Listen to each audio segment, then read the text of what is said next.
right, so we went over the basics of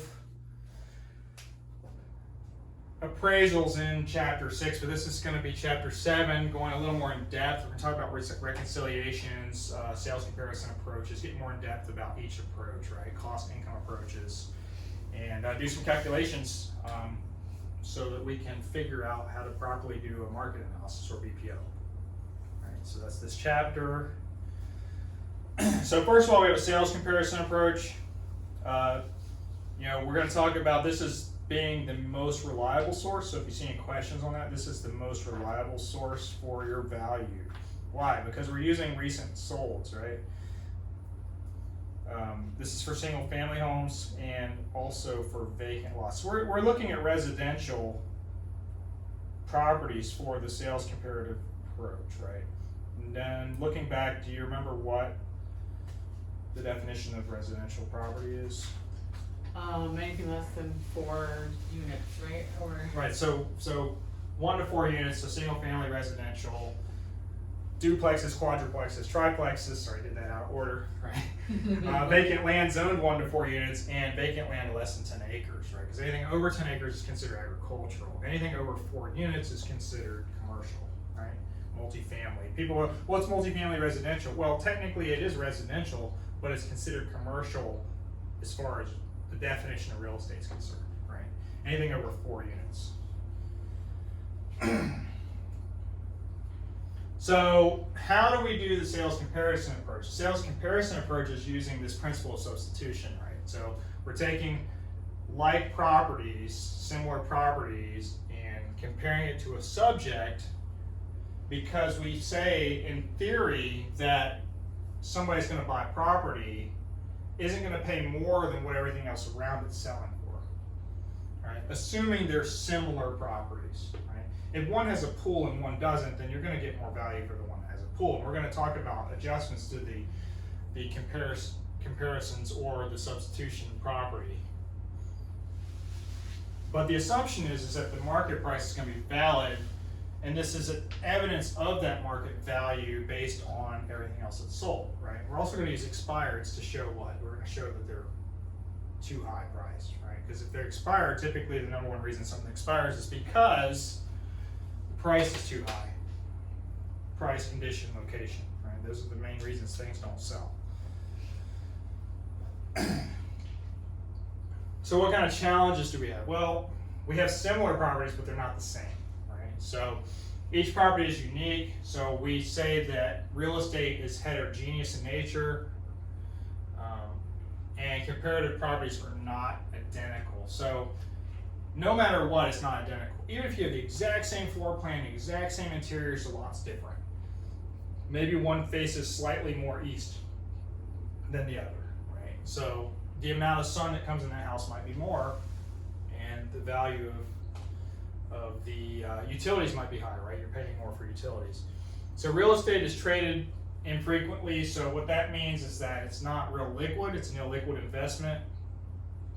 We have to rely on a small sample size. So we're only using like 3 to 5 comparables to come up with our value, right? Sometimes I see 6 on an appraisal, but never more than that. And usually they reconcile 3 comparables on the actual appraisal and use the other 3 for support. So comparable properties must involve some type of transfer of rights, right? And we're also using the same highest and best use. So you can't use a commercial property to cross-reference for residential, right? There had to be some type of arm's length transaction. So people are always like, well, did this affect my value? Well, a daughter buying a house from a mother doesn't affect the value because it's usually a very small transfer, right? So those don't count when we're looking at appraisals. We'll try to find a different comparable to work with, right? Parties deal, what does arm's length mean? Parties deal with equal bargaining positions, right? There's no relation at all. That's why, as a real estate professional, we have to disclose if we are not at arm's length. We have to say, hey, I'm an agent owner, or this is my sister's deal, and I'm an agent, and I'm related. We tell these people this because we want to make sure that everything's done at arm's length and that everybody has an equal playing field, right? So there's no discrimination.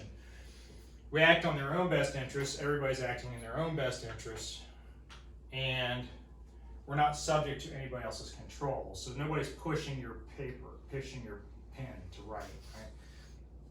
I'll call my sister up and say, sign this paper, you're buying this house. That's not an arm's length transaction, right? I'm telling her, do this, right?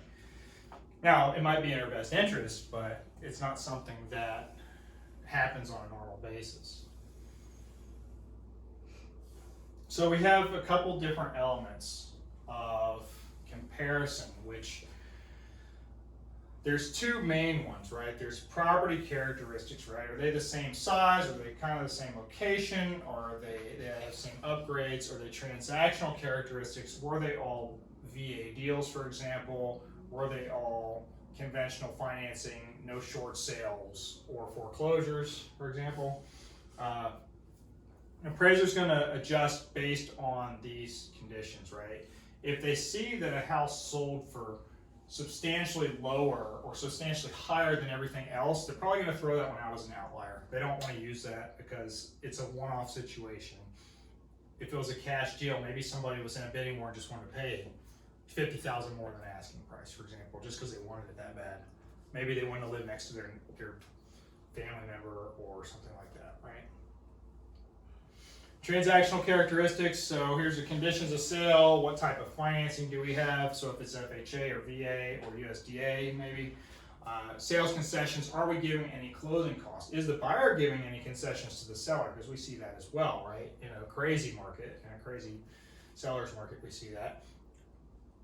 Are the market conditions stable? Are we going to have a situation where we did 2 years ago where we had no inventory and the market was not stable? It was crazy going up, then it went down a little bit.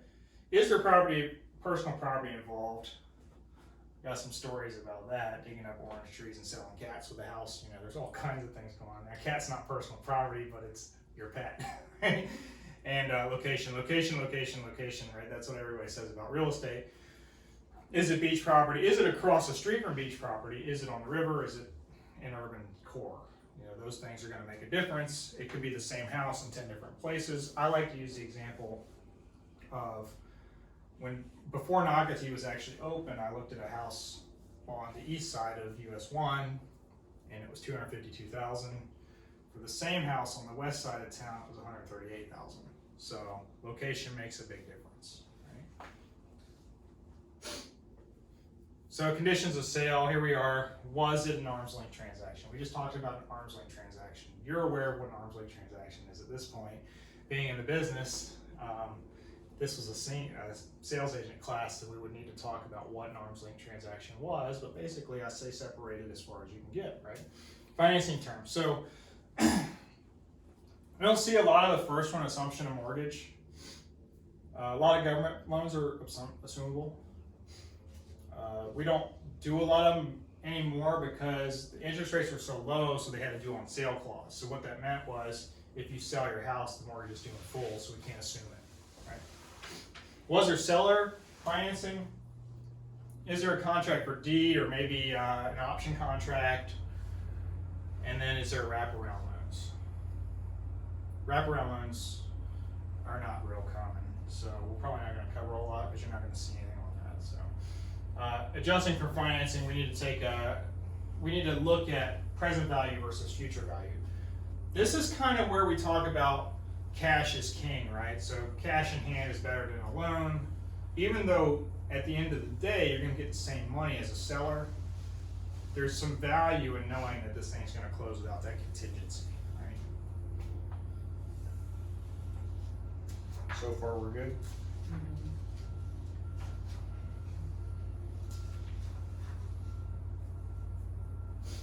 Okay. So here's some examples of sales concessions, right? Interest rate buy downs. Everybody was pushing 2-1 buy downs when these interest rates went up, right? Everybody was doing it. Why? Because it's 1.75% of the cost of the loan, and it buys your interest rate down 2% for a year and 1% for the following year. So it helps people qualify for a house. Now, what they don't realize is that payment's going to go up, and if they don't change their financial situation, they're going to be in bad shape in 2 years. So, not necessarily the best thing to do.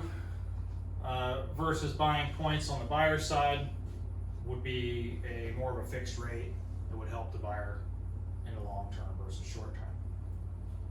Seller paid loan discount points and loan origination fees, so that would be a buyer expense, right? That would be your buyer buy down, which is for every point, which every 1% of the loan is going to be 0.25% versus 1.75 for 2%.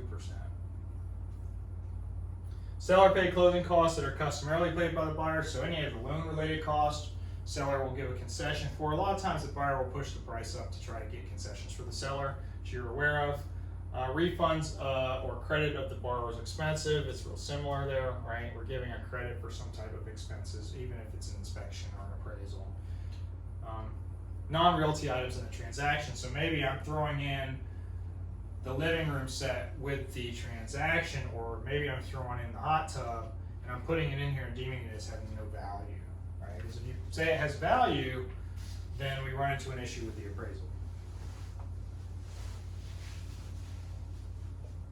So talking about concessions come about because of the market, right? Market conditions, right? Would the comparable sales price be different in today's market? Well, if you were talking about today versus last April, there's a huge difference in price, right? Last April, we were selling houses, we were listing them at $350 and they were selling for $475, right? Today, we're listing it at $350 and it's selling for $300, right? Because the market has shifted, right? So market conditions are definitely a driving force. Adjustment is required if the time has changed. So if I buy my house new construction at $350,000 and I wait 13 months to build it, and there's a 20% increase in the market, we have to take that into consideration when we're valuing the property. So that house that you bought for $350 might appraise for $450. And then if you buy another house 6 months later for $425, and the market goes up another 10%, then that house might be $460, right? So we have to adjust accordingly based on how the market is doing, right? So saw a lot of that with new construction last year. It was a great opportunity to try to flip new construction. At this point, you don't want to try to flip new construction because the market's flattened out a little bit. There's still some opportunity, but you got to make sure you buy right. Anything with investments we'll talk about outside of class, but there's a lot of stuff that you could do to capitalize on market swings, just like you do in stocks and bonds, you can do in real estate as well. Successive sales, so that's another thing. Has this property sold over and over, right? Same property sold twice over time, or 3 times over time, right? So we see the history in the MLS, you see it, right? So you see this house sold in 1980, for $65,000, it sold in 1990 for $85,000, it sold in 2004 for $300,000, it sold in 2013 for $3 million, right? This is what we see, right? It's happening, and we're like, man, this person only paid $300,000. Look, it doesn't matter what the other people paid for the house. And we see that a lot in today's world, that what are the current taxes and what have they paid for the house? It doesn't matter what the seller paid for the house. You don't know what they've done since then, right? So here's how you adjust things on an appraisal in a nutshell, right? You have this resale price. That's what it was resold for. You have to take the initial sales price, you reduce it by that. This is kind of like a cost basis thing, right? That equals your difference divided by your initial sales price. That's your percentage of change, right? So we see a percent change in the multiple listing service as well. Divide by the number of months of sales to get this monthly rate of change. So if we had 3 comparables and they all were sold for $400,000 and they were all bought for $300,000, let's just say $300,000. You have a $100,000 sales price change, right? $100,000 price change over the original price of $300,000 is a 33% sales increase, 33% increase in price.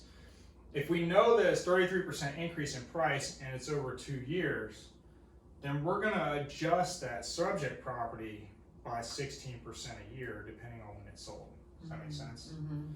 So that's how we're going to start doing these reconciliations. So when we do market analysis, we have to take that into consideration, right? If I'm using a comp from last April and the market's gone down 10%, then I need to adjust this comparable by about 8% at this point, because it's January, right? Just to make the numbers equal. So there we go. Example, comparable sales sold 6 months ago for $210,000. During the past 6 months, the prices have increased 5%. What do we get? We get 210,000 times 5%, which is 10,500, or I would just do 210,000 times 1.05, right? Instead of doing the extra math, and we get $220,500. So this market value would be increased by that 5% to kind of give you an idea of that range. Now remember, price is always a range, so we don't want to hone in on an exact price. Price is a range. So 22500, you could probably get somewhere between 215 and 225. It may be a larger range than that depending on the neighborhood, but we shouldn't be speaking on an exact number when we're talking about suggesting prices for real estate. Personal property. What is personal property? Or chattel, right? Not cattle, but chattel, right? So it's something that is not permanently attached. It's something that's a fixture. Now, there's a test, it's called IRMA. And the IRMA test, and I don't remember all the IRMA acronyms, but it basically has to do with the method of attachment and the intended use of the parties, right? These are part of it. And basically it says, okay, well, if you've attached the blinds to the property, then the blinds should be staying, but the curtains are detachable very easily. So it could be that those are leaving, right? So that's why they say if you have window treatments, you need to write it in the contract if you want to keep it, or in the offer form. Former personal property has been attached to real estate. Bookshelves, built-in bookshelves, right? We've attached them to the wall. If their method of attachment is pretty strong, then they should be staying with the property. But if there's any question, we should be writing that in the offer just to make sure that somebody doesn't remove something, right? Their water softener system in the property, if it's attached, technically it's part of the property. But if you're leasing it, you want to take it home, you want to take it with you, then you need to make sure that you write that in the disclosures, you write that in the MLS, you write it somewhere in the contract that people know it's leaving, because otherwise you may be paying for a water softener system for somebody, right? So fixture can become real property. An orange tree that you buy at Lowe's that you keep in a pot might be personal property, but when you plant it in the ground, it's now real estate. It's going to be assumed to stay there. The reason I bring the orange tree up so much is because I had somebody try to dig one up at closing. So we had to worry about that. I had another lady trying to dig up all her plants, and I was like, do it before you list the house. Right? Trade fixtures, right? These are necessary for business. So are we selling a restaurant? Do we have special coolers attached? Stuff like that. Personal property. We know what personal property is, right? The desk, right? If I sell this unit and I have all these desks, the desks are leaving, right? Unless somebody asks for them, which I would probably give it to them, but just know that, right? Location is judged in relation to comparable properties. So we look at things like convenience, right? 10 minutes from the beach, 10 minutes to all dining and schools, shopping, recreation, right? Compatibility of land use with the quality of homes in the surrounding areas. So do we have 6 trailer parks surrounding $1 million neighborhood, right? These things are going to affect your value. Is there a buffer from diseconomies? Diseconomies is maybe you have a grocery store warehouse on the other side of your neighborhood. It's loud 5 times a week when the trucks arrive, right? It's going to hurt you, right? That's basically what we're talking. Something that's going to devalue externally, right? So an airport or something like Right. that. CCL zones, anything like that, right? So we have, or CCCL zones. We have the availability of utilities and transportation, right? Just because, and we talked about this in the last chapter, just because there's sewer and infrastructure around you, or maybe it's on the south side of you, there may not be anything on the north side of you, right? A good example for that is Hawaii. On the Big Island for years and years and years, there was no running water past mile 17. Okay. So mile 17, everybody came up there to get potable water, and then they used rain catchment systems to take showers. So it could be like that. Mile 16 had water, mile 17 didn't. Well, they're not comparable properties because one doesn't have a sewer system, right? Does that make sense? Mm-hmm. Okay. Location can also be more simple. It could be things like, are you on a cul-de-sac? Are you on a corner? Do you have a stop sign? Do you have a bus stop in your yard? There could be other things that are affecting your value, right? Because maybe you don't like kids, and maybe you have 20 kids standing in your yard every morning for a bus stop. Well, that would be of no value for some people, but what if you had 4 kids and you wanted them in your yard for a bus stop? So it could be the opposite, right? So we have property characteristics. We need to make adjustments for certain things, right? We have the age and condition of improvements. Now, the age is not, I don't like the term age of home, because you can have a 1960s home that has an effective age of 5 years, right? New roof, new AC, new plumbing, everything. So I like to say effective age and condition of improvements, because the effective age is more in line of where we need to be, right? It might be a block home versus a frame home. Size and square footage, that's a big one, so we use square footage a lot. If you're going to use square footage for a house, then you're not going to use number of bedrooms and bathrooms, because a 4-bedroom house that's 1,500 square feet and a 3-bedroom house that's 1,500 square feet, if you're using a square foot analysis, it's going to come out about the same price.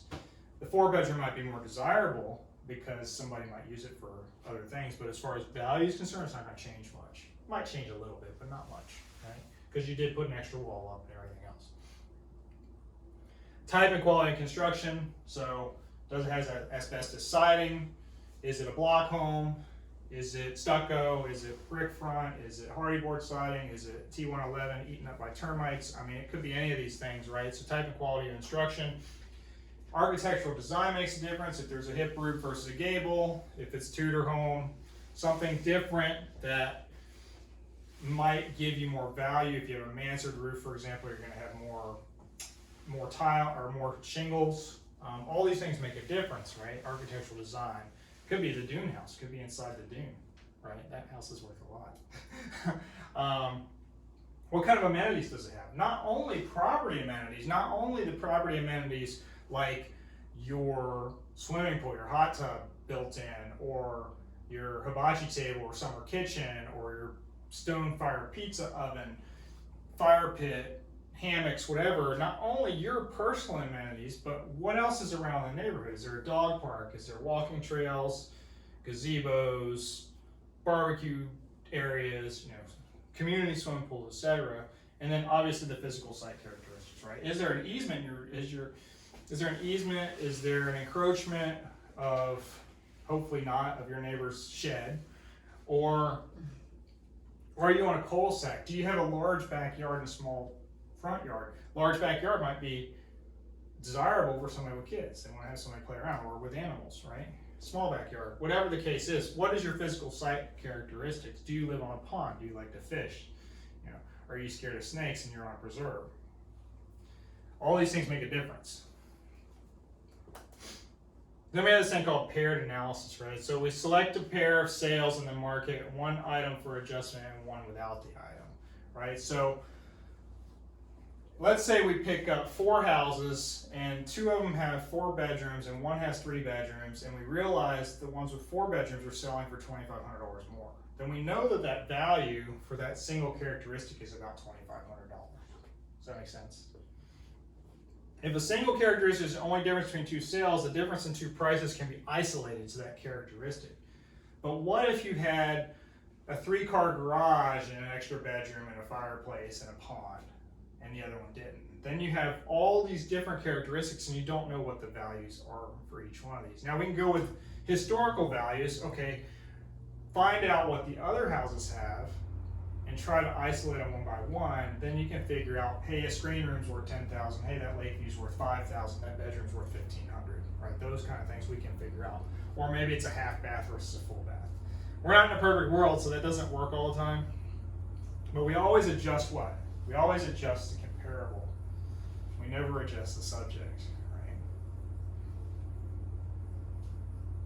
And we do it on this acronym, or we do it on this, I don't call it an acronym, but we do it on a rhyme. I say if it's bad, you add, right? So if the comparable is worse, then we add to the value.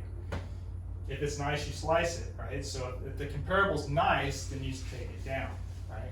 So bad, add, nice, slice, this is what this says. If the subject has an item that does not, the comparable does not, then you adjust the price upward. Why? Because the comp is bad. If the comp is bad, relatively speaking, then we add. If the comp is nice, what it says here, if the comp has an item subject does not, then we adjust the price downward because we have to take it off to make it adjust to the to the subject. We always adjust the comparable to the subject.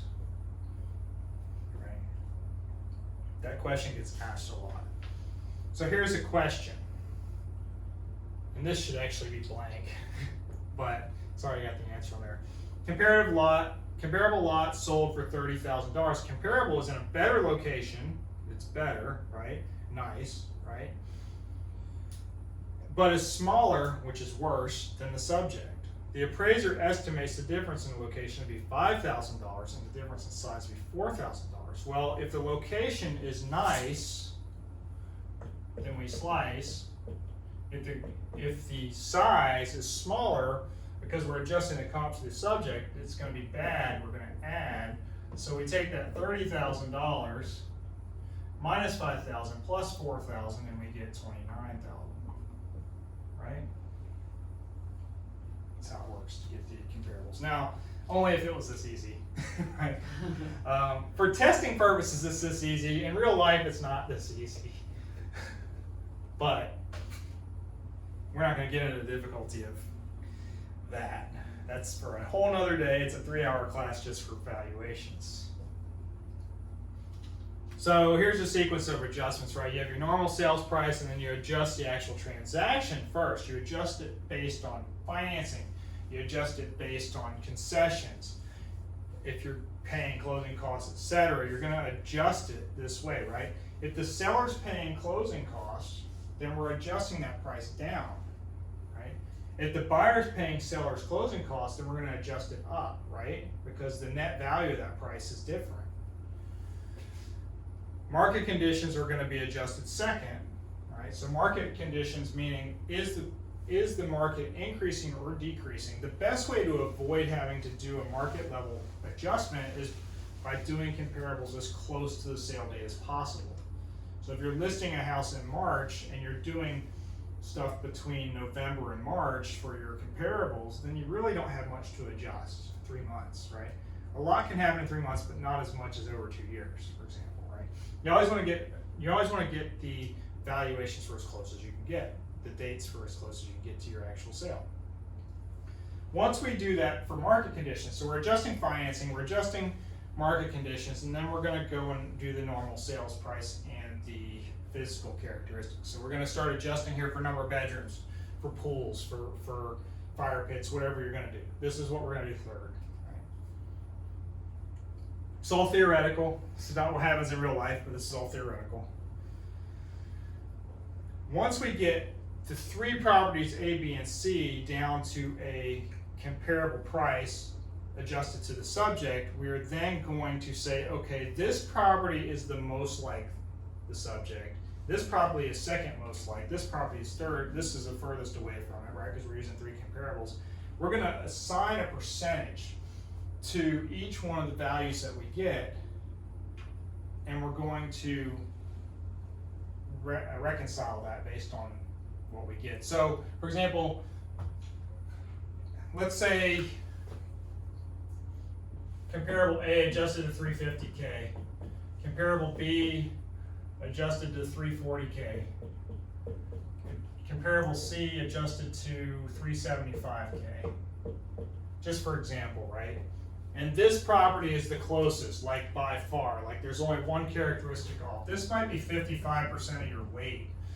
This one is maybe 20% of your weight, right? And then this one's the next closest, so it's going to be 25%, right? Because all these have to add up to 100%. This makes sense so far? So a rated reconciliation, you would multiply this. I don't know what the number is, but you would multiply these together, what do you get? So 192.5, or, 5,000. It's close enough. What's Yeah. this one? 340 times, that's 68. 68,000? What's this one? 93, 750? 750. You would take those three numbers and add them together, and that would be your reconciled price.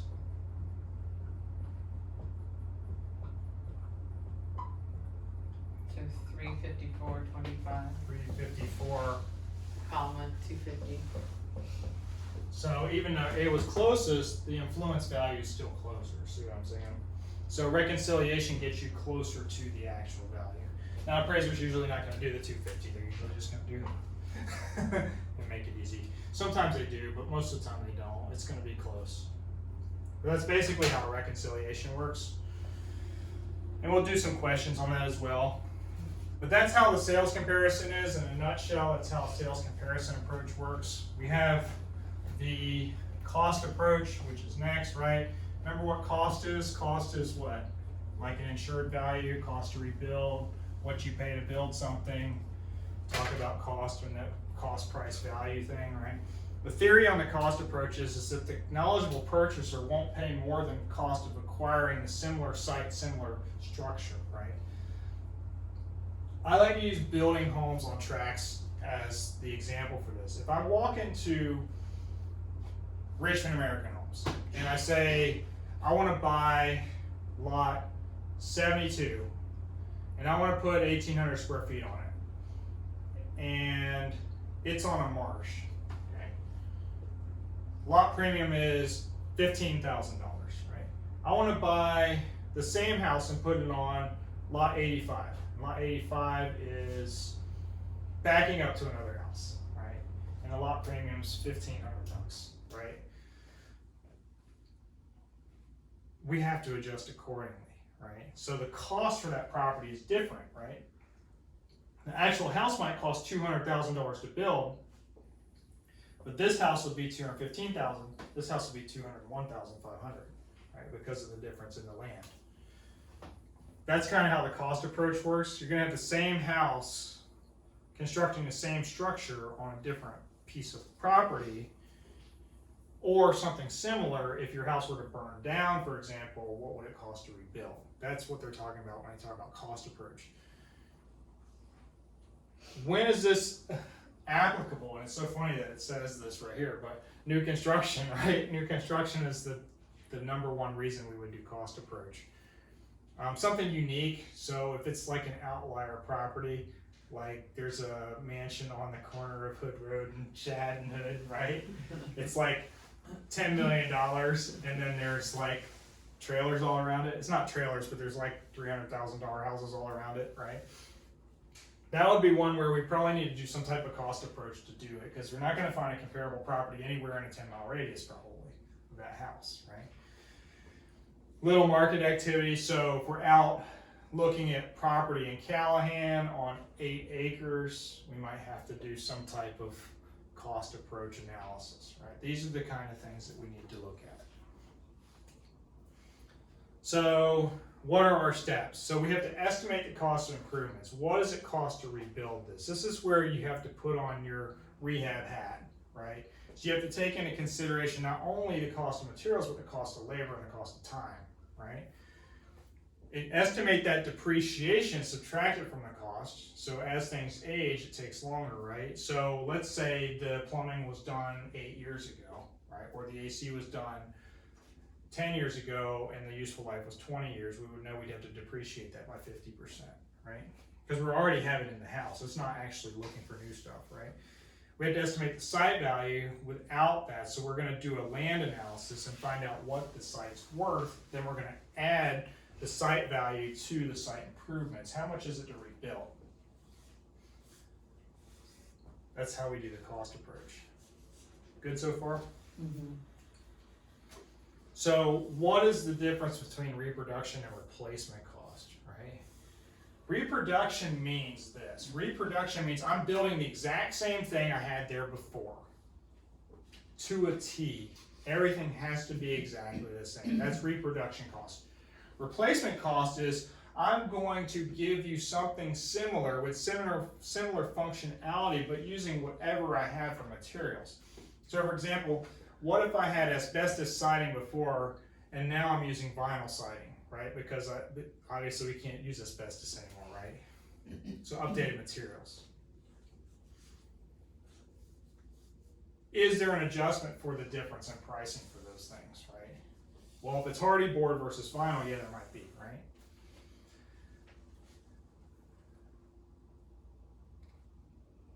So then we have these different methods of estimating cost. I don't even remember what page we were on. I think we're on 200 200. is adjustments.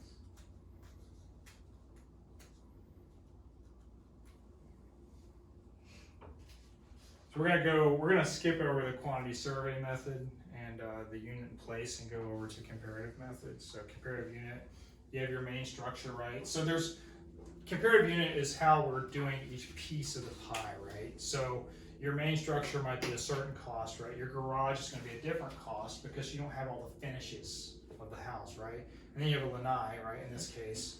A lanai would be cheapest, right, because there's nothing. It's just a slab with a roof over it typically, where the garage might have your openers and finished walls, anything like that, electrical, possibly a water, mud sink, stuff like that. And then your main structure is going to have your tile and your granite countertops, whatever you're putting in the house. So it's going to be a higher amount, right?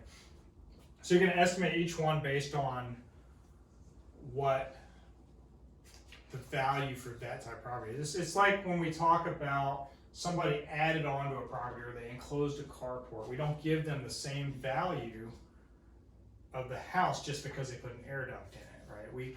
We take into consideration how the structure is built. Is it the same type of structure? Is the slab on grade? Is it something that is done separately? All these things are going to make a difference to determine what the value of the house is.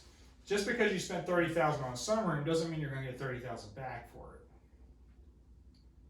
Just because you enclose the back porch and the whole house is $100 a square foot, it doesn't mean you're going to get $100 a square foot for the other. In this case, you're getting about 60%, right? Depends on where you're at, depends on what everything else is going for. So what is accrued depreciation? Accrued depreciation is the value difference between an existing structure and what a new structure would be. So this has a lot to do with useful life. Page 208. Useful life. So useful life, what is useful life? Useful life is determined by a norm, like a normal calculation. So there's two that we use for depreciation. Residential, do you know how long we depreciate residential property? No. No? Residential property is depreciated over 27 and a half years. Commercial is depreciated over 39 years. These are important because you might have calculation on those later. And then we have types of depreciation, right? We have types of depreciation. We have curable and incurable. Curable means I can fix it. Incurable means there's nothing I can do about it, right? Pretty simple. Example of curable, maybe the windows have gone bad. I can replace them, right? I can put it in there, right? Incurable means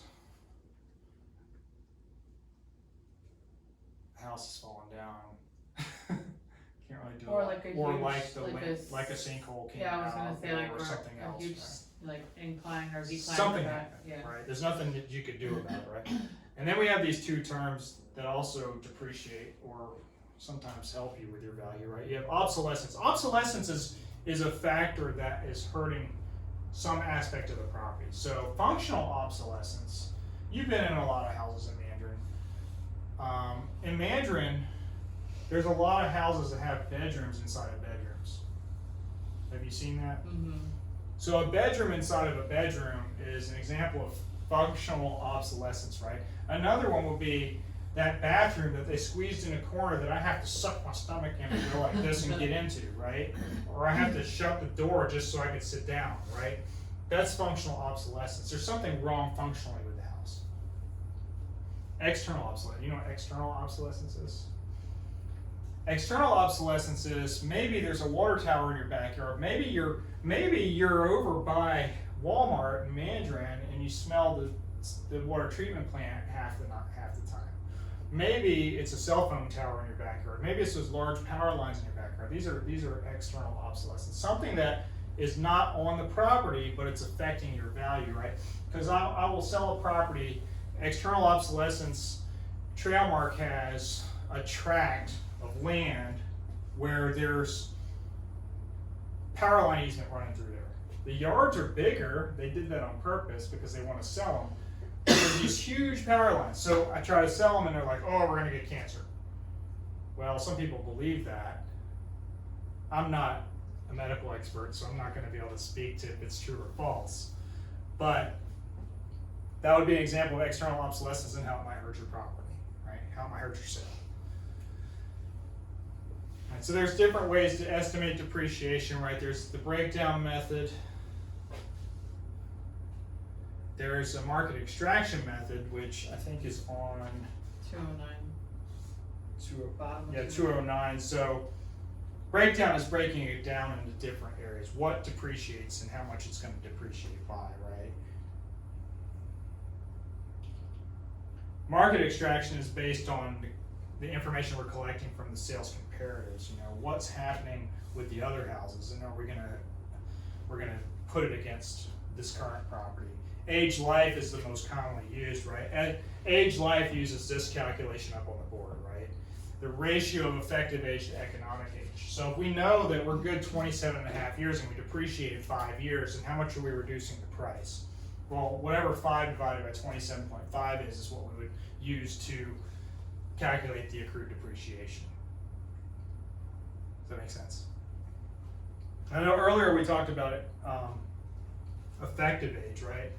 Because a house that was built in 1960 could have a 5-year effective age, depending on when the improvements were done, right? So that age is indicated by the condition and utility of the property. So if all the systems were updated in the past 10 years, that effective age of that house is 10 years old. The economic life is the total number of building years that the building is supposed to contribute value. The original value here, right? The economic life of a commercial building, for example, will be 39 years, right? That's the theoretical economic life of that building will be 39 years. And the formula would be effective age divided by the economic life, which we just talked about. If the effective age of this commercial building is 10 years old, for example, and the economic life is 39 years, then we have an approximate factor of 0.75 left, right? 0.75, 3/4 of that value left. And then we're going to multiply that by the average reproduction cost to put something back with similar material, similar thing. It's not exact, right? Because exact is what? Exact is not reproduction. Do you remember what the other one was? Replacement, right? Replacement. Reproduction cost, right? So we're doing the economic life, which is effective age divided by depreciable age or economic life, and then multiplied by reproduction cost, we get the age life formula, which gives you the approximate accrued depreciation, and then we have an alternative formula, reproduction cost, right? Divided by economic life times effective age. Basically what they're saying is they're turning it backwards. So if you're given one formula, you should be able to reproduce the second formula, right? Just flipping them over. I like to call these part rate total questions. P equals R times T.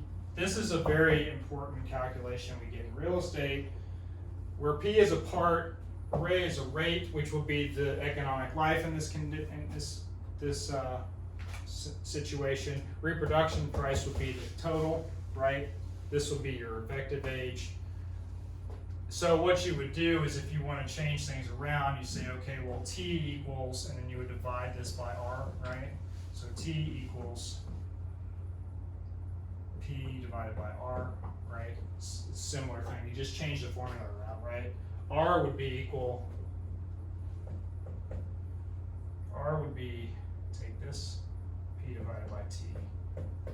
So if you understand the basic concept of the, does that make sense? Mm-hmm. The basic algebraic manipulation, right? This is every formula. It could be I equals R over V. It's the same, or I equals R times V, right? So interest equals rate times value, right? Same thing, right? This is how, it's a PRT calculation. So when I teach, these are always PRT calculations.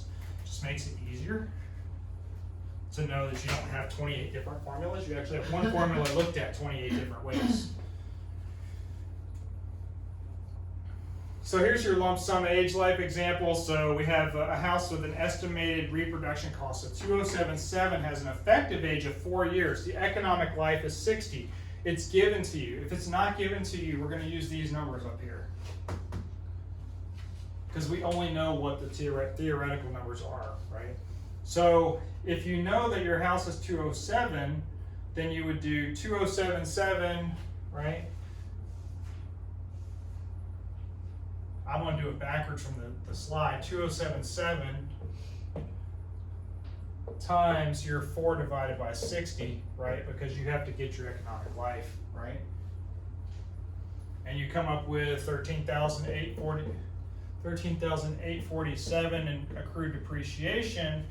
You're going to take 2077, and I'm just going to change this to 7 to make my life easier. Divide minus 13.7. And I get 0.00194, just for example, right? So the accrued depreciation is this, but they may ask you to take it a step further and give what the actual value of it is, right?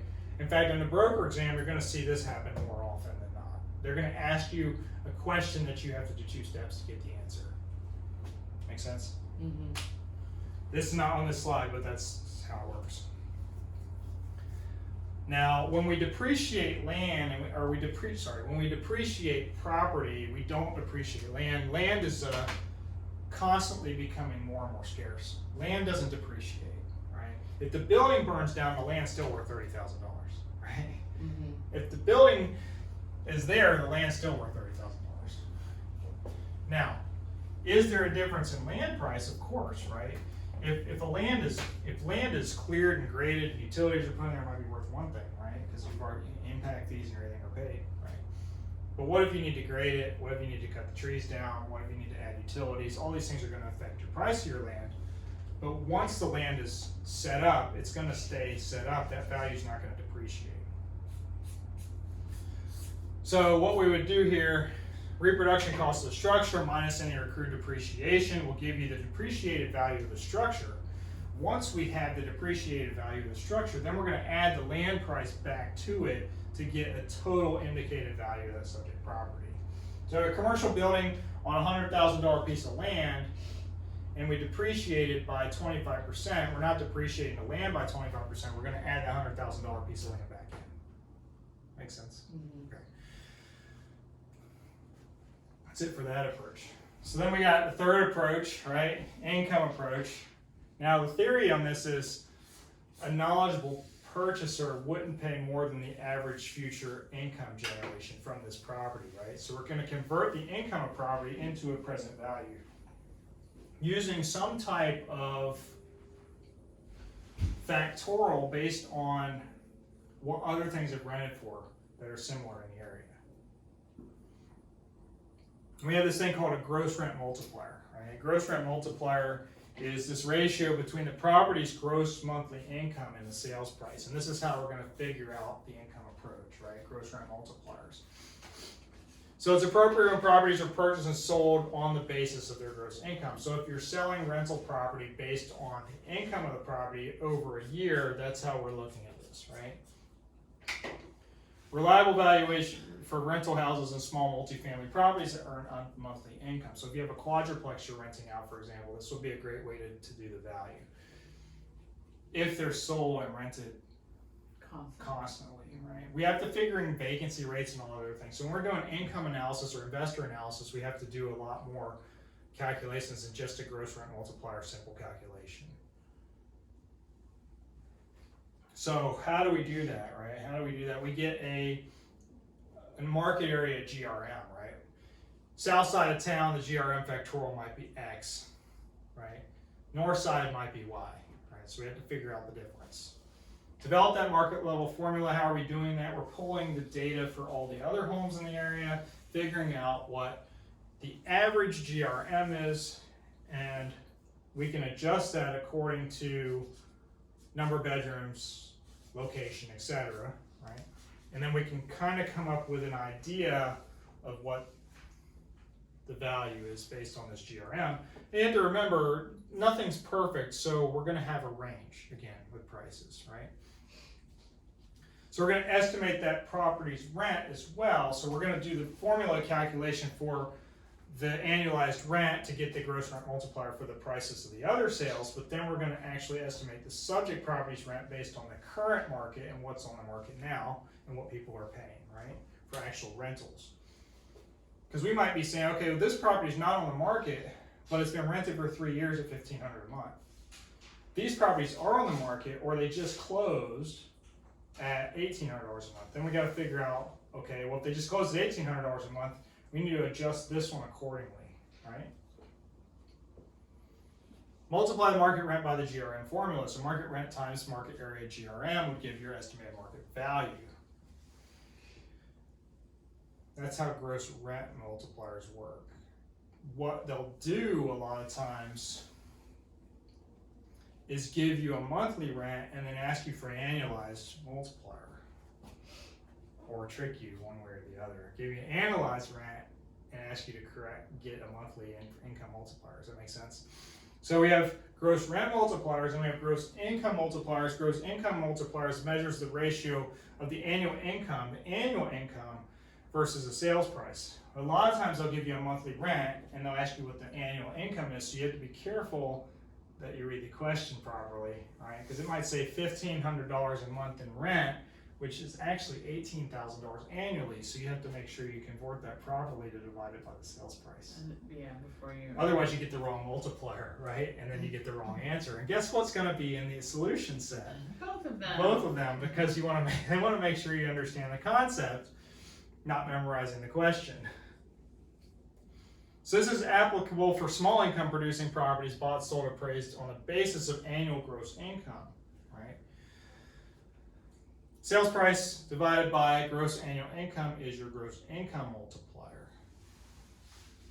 Gross annual income multiplier times your GIM, it's the same concept, equals your market value. Now there was a couple questions in the book about that, which we can go over, once we're done with this quote lecture piece. But those are the two main ways to do this income approach, right? We have this overall capitalization method as well. So measures of flowing income projected into the future. Market value is estimated based on the present worth of the future income. So now you're looking at present and future value of money. And it uses the relationship of value, income, and the rate of return. So your return on investment, your rate of return on property, right? You don't see a lot of this piece of it. You see the other two pieces, right? Reconstructed operating statements is what we'll have next. So this is another thing we have to talk about, right? So you look at the complex deals, right? Income producing property, we use this in NOI, this net operating income, to estimate the value. Why? And this is done a lot in commercial property, because it's also done a lot, well, I would say a larger apartment complex, right, would be commercial, right, because you have vacancy and collection losses, right? Did they pay their rent? Do I have to pay a penalty? Do I have to pay some type of collection third-party company to collect that rent, right? We have real estate taxes, hazard insurance, utilities, maintenance, and repairs, and management fees. So do we have an on-site tenant manager or a landlord, right? when people move out and they move in, right, we're gonna lose a month to repair and fix up the house and put it back on the market, right? So maybe we lose 6%, so we're at 94% vacancy, or 94% occupancy. So we have to take all this into consideration. So you're gonna take your NOI and you're gonna subtract your expenses. So expenses not included in a reconstructed operating statement would be income taxes, IRS depreciation, because we're going to recapture that down the road, interest on mortgages or business loans or mortgage payments, right? So we're looking at expenses, not financing. It's more like financing and taxes. Now, property taxes, yes, but business taxes, no. Does that make sense? Because that's not part of the property expenses. So here's how it works. So you have your potential gross income, right? Potential gross income is, in a perfect world, would be at 100% occupancy. That's your potential gross income, right? Then we have to subtract your vacancy and collection losses. So if you have a 5% vacancy, we know that we're going to have to select those losses, right? Then we're going to add back any non-rental income. What if we're getting interest on the money we're collecting, for example? Right? I mean, when you're talking about 100 units at $1,500, I mean, you're talking about interest on $1.5 million. It's not like it's small pennies. It's $1.50. I mean, it's in today's market, right? We add that non-rental income back, and we have an effective gross income. So we have EGI, right? EGI is going to be minus, and then you're going to subtract your operating expenses. So PGI. PGI is when you're trying to sell it, right? Like, right, correct. Hey, look, you can make $1 million a year. So PGI minus vacancy, and collection equals EGI, right? I'm sorry, I messed up. Plus any add back income, plus any incentives, right? Right? Mm-hmm. Other income. EGI is potential gross income minus vacancy equals EGI. Right. Add this equals your effective gross income, right? Minus your OE, which is your operating expenses, right? Maybe you have a property manager or something like that, right? Then you get your net operating income. Because NOI, if you think about it, potential would be your potential gross income, right? But your effective income has to be minus and plus other things, right? Because your effective income is going to be lower than your potential gross income. Net income is going to be your lowest, right? Because you're subtracting out all your expenses. Does that make sense? Mm-hmm. You have to think about it that way, because if you don't think about it that way, then you're never going to understand that potential is higher than net. Like when I was going through the sales course, this was very difficult for me to understand.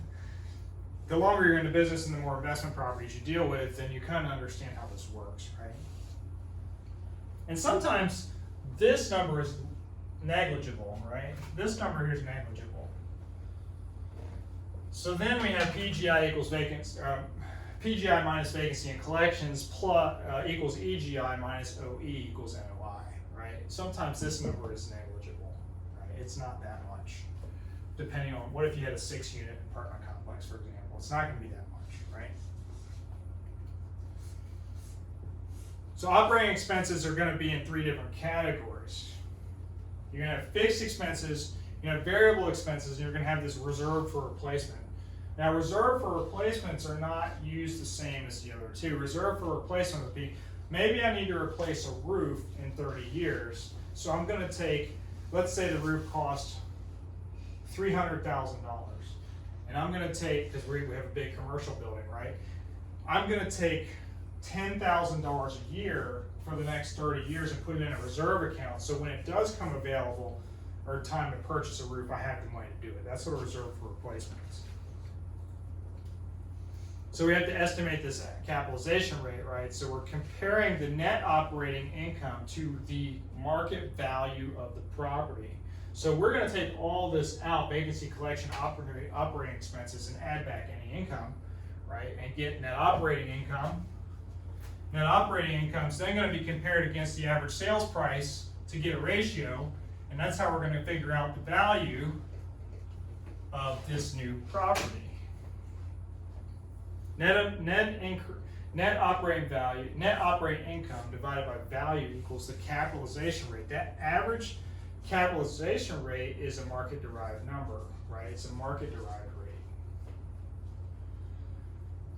So then we can figure it out. If we're given some type of capitalization rate and we're given a value or we're given a net operating income, then we can figure out what the market value of that property is.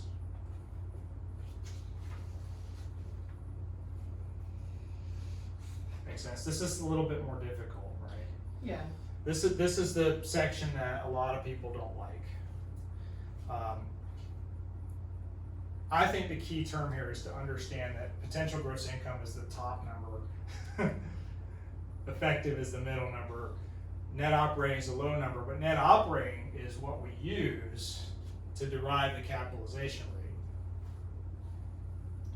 Okay, yeah, the net divided by the market value gives us the Correct. cap. So here we are. Here's the formula, right? Subject property net operating income divided by market derived capitalization rate. A lot of times it's given will be your value, right? Sometimes they'll give you the numbers and you have to figure out what the capitalization rate is and then plug it back into the formula.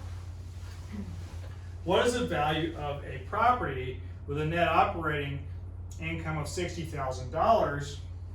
Now we're talking about annually. If the market cap rate is 10%, well, you take $60,000 and you divide it by 10%, which will give you $600,000. So if the market cap was 12%, then what would it be? It'd be 60,000 divided by 12%, whatever that is, right? Less, right? Yeah, you take me away. Right? I don't know the exact number. That's it for that. Questions? Go back.